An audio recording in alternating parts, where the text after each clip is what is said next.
할렐루야. 아멘. 네, 오늘도 말씀을 깨닫는 지혜와 응답받는 기도의 은총이 우리에게 넘치게 될 줄로 믿습니다. 아멘. 여러분, 느헤미야를 우리가 살펴보고 있습니다. 느헤미야는 어떤 일을 했죠? 예루살렘 성벽, 무너진 성벽을 재건하는 일을 했어요.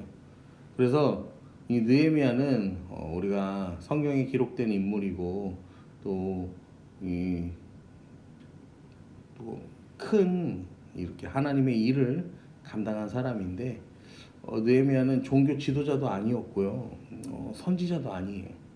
정확하게 말하자면 느헤미야는 정치인. 그래서 에스라와는 다른 관점으로 이 이스라엘 민족에게 가장 필요한 것이 무엇인지 바라봤고, 그래서 이 느헤미야가 내린 결론이 뭐예요? 성벽이다. 그래서 이 성벽을 재건하는 일에 전력을 다한 게 바로 느헤미야입니다. 여러분, 성벽이 있어야 되는 거예요. 벽이. 집을 인테리어를 아주 멋지게 잘 해놨어요. 그런데 집에 벽이 없다고 생각해 보세요. 기둥만 있고 지붕만 있어. 벽은 없어. 여러분, 그러면 우리가 그 집에 살 수 있을까요? 못 살죠. 왜냐면은 벽이 없으면은 이게 뭐예요? 바람이 들어오지. 그다음에 벽이 없으면은 비가 들어오지. 오늘같이 이제 비가 오면 비가 들어오지. 벽이 없으면은 그다음에 뭐 누가 지나가다가 내 집인데 갑자기 집이 좋네요 이러고 들어와 갖고 잠깐 앉아 있다 가도 될까요? 이러고 가도 되는 거예요. 여러분, 벽이 없으면요 아무 소용이 없어요. 제가 이제 군대에 있을 때 이제 이 훈련을 우리가 이제 겨울에 혹한기라고 훈련을 받는데, 그때 이제 제가 잤던 곳 중에 여러 곳에서 잤는데 기억이 나는 것 중에 하나가 이 폐 건물이 있었어요. 폐 건물에 우리가 이제 그냥 바닥에다가 박스를 깔고 그 위에다가 이제 이렇게 방수가 되는 비늘을 하나 덮고 그냥 그 위에서 이제 침낭을 덮고 잤던 기억이 있어요. 근데 건물에서 자니까 또 어떠냐면은 뭐 밖에서 텐트도 치고 자고 그다음에 차 트렁크에서도 자보고 뭐 다 해봤는데 건물에서 자니까 좋은 건 뭐냐면요, 그나마 바람이 조금 막아진다는 거야.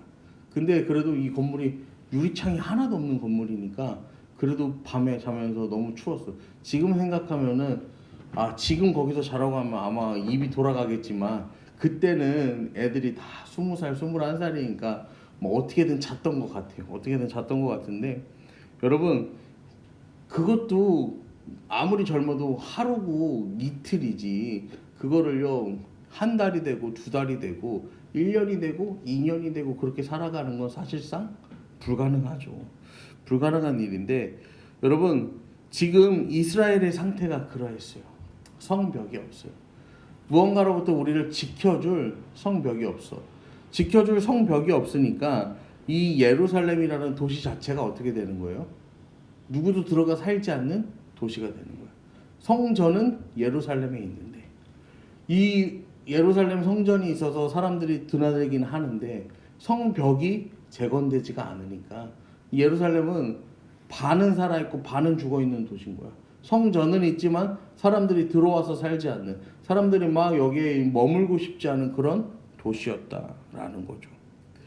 여러분, 그래서 오늘 말씀 1절이 이렇게 시작합니다. 아닥사스다 왕 제 20년 니산월에 왕 앞에 포도주가 있기로 내가 그 포도주를 왕에게 드렸는데 이전에 내가 왕 앞에서 수심이 없었더니. 지난 말씀을 보면 이 느헤미야가 왕의 술 맡은 관원이 되었다라고 하면서 말씀이 끝나잖아요. 그리고 1장에서 2장이 들어오는데, 여러분, 왕의 술 맡은 관원이 되었어요. 그러니까 왕의 술 맡은 관원이 되긴 됐는데 1장에서 2장 사이의 시간의 흐름이요 4개월이라는 이 시간의 흐름이 갭이 있어요. 그러니까 에스라가 하나님 앞에 내가 이스라엘 민족을 위해서 무엇을 할까 이러면서요 막 애통해하면서 결단하고 기도했어요. 그랬더니 왕의 술 맡은 관원이 되었어. 그리고 왕의 술 맡은 관원이 된 이후에 몇 개월의 시간이 지난 거예요? 4개월의 시간이 지났다라는 거예요. 그렇게 넉 달의 시간이 지난 다음에 이 내가 그 포도주를 왕에게 드렸다라고 성경은 기록하고 있습니다. 그러니까 4개월 동안 이 느헤미야가 놀았어요? 논 게 아니야. 왕의 술 맡은 관원이 되고 자기의 직분을 계속해서 감당을 했어. 근데 이 마침 한 4개월쯤 지났을 때 왕에게 이 술을 이제 왕에게 술을 한 잔 따라 드리는 거예요. 왕에게 술을 한 잔 이제 왕이 오늘도 술을 한 잔 줘봐라. 이렇게 이제 술을 탁 내는 거죠. 근데 이 술 맡은 관원장의 얼굴에 수심이 근심이 보이는 거예요. 그러니까 이 왕도 그걸 알아챌 정도로 이제 이 느헤미야의 얼굴에 그늘이 진 거야. 그래서 2절에 보면 왕이 내게 이르시되 내가 병이 없거늘 어찌하여 얼굴에 수심이 있느냐 이는 필연 내 마음에 근심이 있음이로다 하더라. 그때 내가 크게 두려워해요. 이 왕이 보니까 야 너 상태가 안 좋은데 너 무슨 걱정이 있는 거야? 그러면서 너 나한테 얘기해봐 이러는 거야. 그러니까 3절에 왕께 대답하되 왕은 만세수를 하옵소서.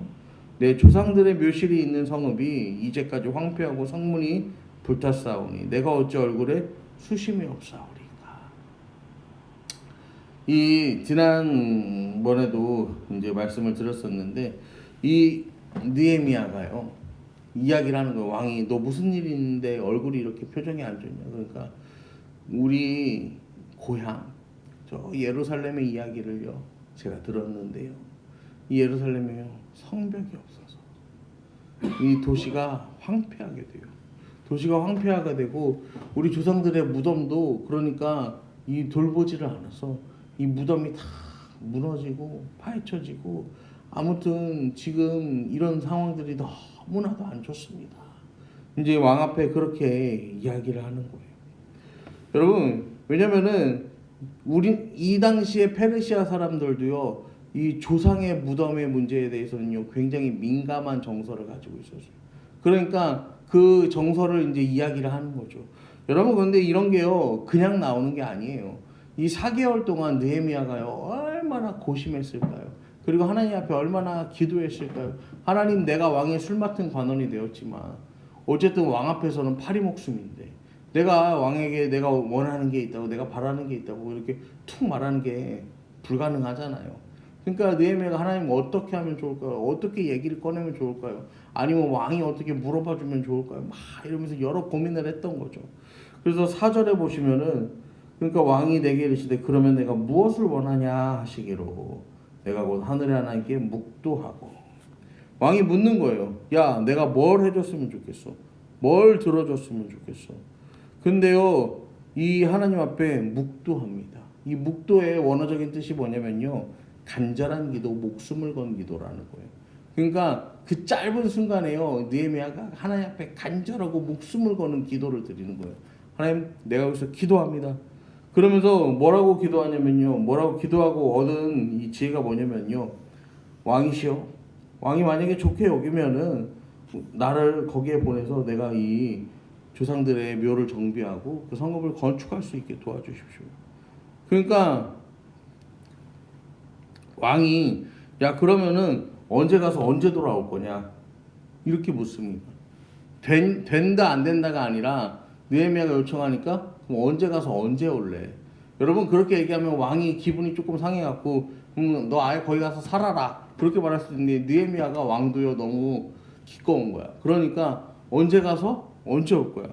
그러니까 그러면서 이야기하니까 느헤미야가 또 왕에게 이야기하는 거야. 아 그러면은 이 거기 저쪽을 다스리는 그 총독들에게 내리는 조서도 좀 써주시고요. 내가 유다까지 들어갈 수 있게 해주시고요. 이 모든 것들을 좀 통행권도 주시고 건축할 목재 자재도 주시고 이런 것도 주고 저런 것도 좀 주세요. 왕에게 요청을 하는데요. 왕이요 그 요청을요 다 들어줍니다. 왜냐면은 8절 마지막 부분에 보면 뭐라고 하냐면요. 내 하나님의 선한 손이 나를 도우심으로 왕이 허락하고. 지금 결국에 이 일은 누가 다 해주는 거예요? 겉으로 보면요. 이 왕이 다 해주는 것 같아. 근데 느헤미야는요. 왕이 다 해줘서 이루어진 이 일을 뭐라고 고백하는 거예요? 하나님의 선한 신이 오늘 선한 손이 나를 도우셨다라고 고백하는 거예요. 여러분 우리의 삶에서도 우리 인생에서도요 마찬가지인데요. 여러분 우리가 뭐라고 고백하는 거예요? 하나님의 선한 손이 도우신다. 우리가 인생을 살다 보면은 인생에 힘든 일을 겪어요. 경험해. 근데 우리가 이 믿음으로 이 사는 사람들이 잘 하는 말이 뭡니까? 그러면은 이제 다 지나가 이런 게 아니라 이런 얘기들 하죠. 지나고 나면 이제 이게 다 고백이다. 이제 그런 얘기들을 하잖아요. 그 문제를 경험할 당시에는 몰라요. 근데 이것이 지나고 나서 보니까 뭔 거예요? 고백인 거야.